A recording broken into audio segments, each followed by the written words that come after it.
माता, कभी अगर काम करते वक्त कुछ भूल हो गई हो, कभी हो सकता है किसी का मन खराब हुआ हो, उसके लिए मैं माफी चाहता हूँ, लेकिन इतना जरूर विश्वास दिलाता हूँ, कभी किसी के मान सम्मान में कोई कमी नहीं आने दूंगा।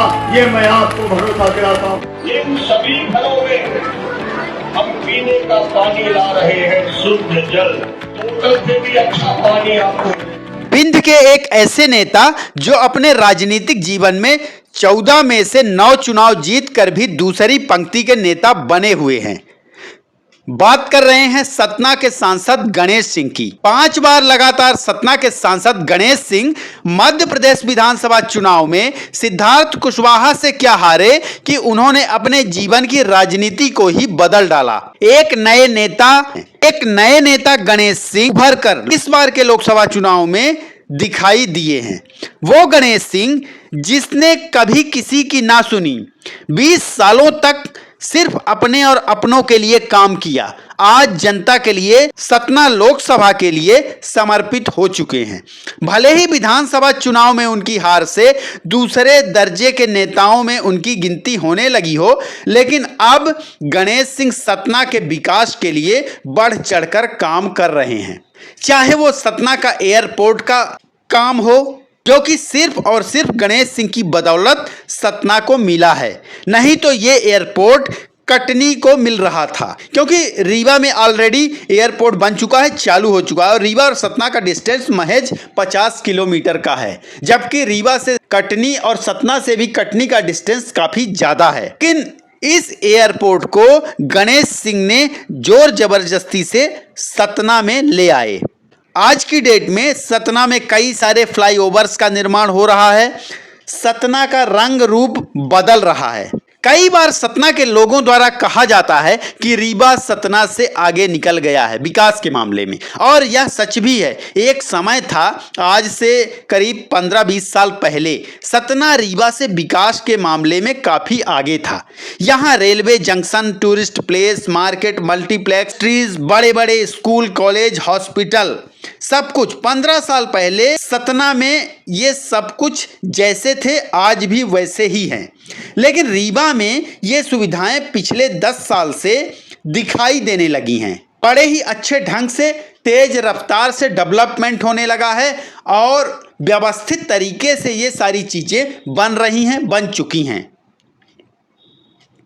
डेवलपमेंट की रफ्तार तेज हो गई है क्योंकि रीवा में विस्तार और जगह पर्याप्त मात्रा में थी, तो यहाँ सब कुछ नया नया व्यवस्थित तरीके से बनाया गया और इसमें सबसे बड़ा योगदान रहा है रीवा विधायक अब के मध्य प्रदेश के उप मुख्यमंत्री श्री राजेंद्र शुक्ला जी का।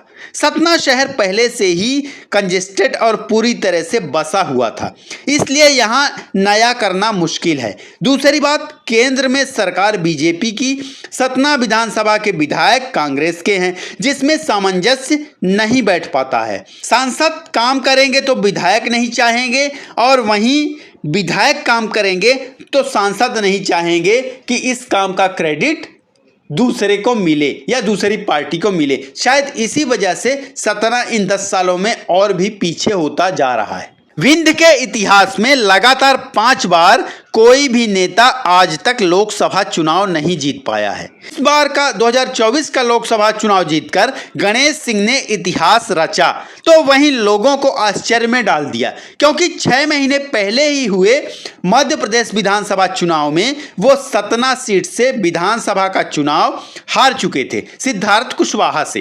पहली बात यही निश्चित नहीं थी कि इस लोकसभा चुनाव में गणेश सिंह को टिकट मिलेगी या नहीं, लेकिन उनके पुराने राजनीतिक इतिहास को देखा गया, जिसने कि विंध्य के कांग्रेस पार्टी के बड़े दिग्गज नेताओं को पटखनी दी थी, चाहे वो राजेंद्र सिंह रहे हों, अजय सिंह राहुल, सुधीर तोमर, राजा राम त्रिपाठी, नारायण त्रिपाठी और अब सिद्धार्थ कुशवाहा। कांग्रेस ने लोकसभा में सतना विधायक जिन्होंने गणेश सिंह को हराया था, इस बार के लोकसभा चुनाव में फिर एक बार आजमाया। कांग्रेस पार्टी ने सोचा कि विधानसभा चुनाव में गणेश सिंह को हराकर सिद्धार्थ कुशवाहा एक बड़े नेता बने हैं, तो क्यों ना उनको लोकसभा चुनाव में भी गणेश सिंह के विपरीत उतारा जाए। लेकिन कांग्रेस को यह नहीं पता था कि गणेश सिंह का कद इतना बड़ा होगा कि सतना जिले के गांव-गांव से उनको समर्थन मिलेगा। इस चुनाव में कोई योजना, कोई बड़े नेता का प्रभाव नहीं, बल्कि स्वयं गणेश सिंह की स्ट्रेटजी और उनके प्रचार प्रसार करने के तरीके ने उन्हें जिताया। इस बार के चुनाव में गणेश सिंह ने सारे तंत्र झोंक दिए, क्योंकि उन्हें पता था अगर ये चुनाव हाथ से गया तो राजनीति में फुल स्टॉप लगना तय है। अपने रौबदार भाषण, सोशल नेटवर्किंग, सोशल मीडिया का सहारा लेकर, ग्लैमरस का सहारा लेकर गणेश सिंह ने ये चुनाव निकाल लिया। लेकिन ये 5 साल उनके लिए संघर्ष के हैं। ये दिखाने का है कि सतना में आज भी उन्हीं की चलती है, वही बड़े नेता हैं और फिर एक बार आगे 5 साल में सतना को रीवा से एक कदम आगे लेकर खड़ा करना है। ये चुनौतियां गणेश सिंह के सामने हैं और जनता के दिल में, जनता के विश्वास में खरा उतरना उनकी सबसे बड़ी प्रायोरिटी, प्राथमिकता रहने वाली है। लेकिन इस बार के लोकसभा चुनाव में जब से गणेश सिंह जीते हैं, उनके अंदर काफी बदलाव देखा जा रहा है।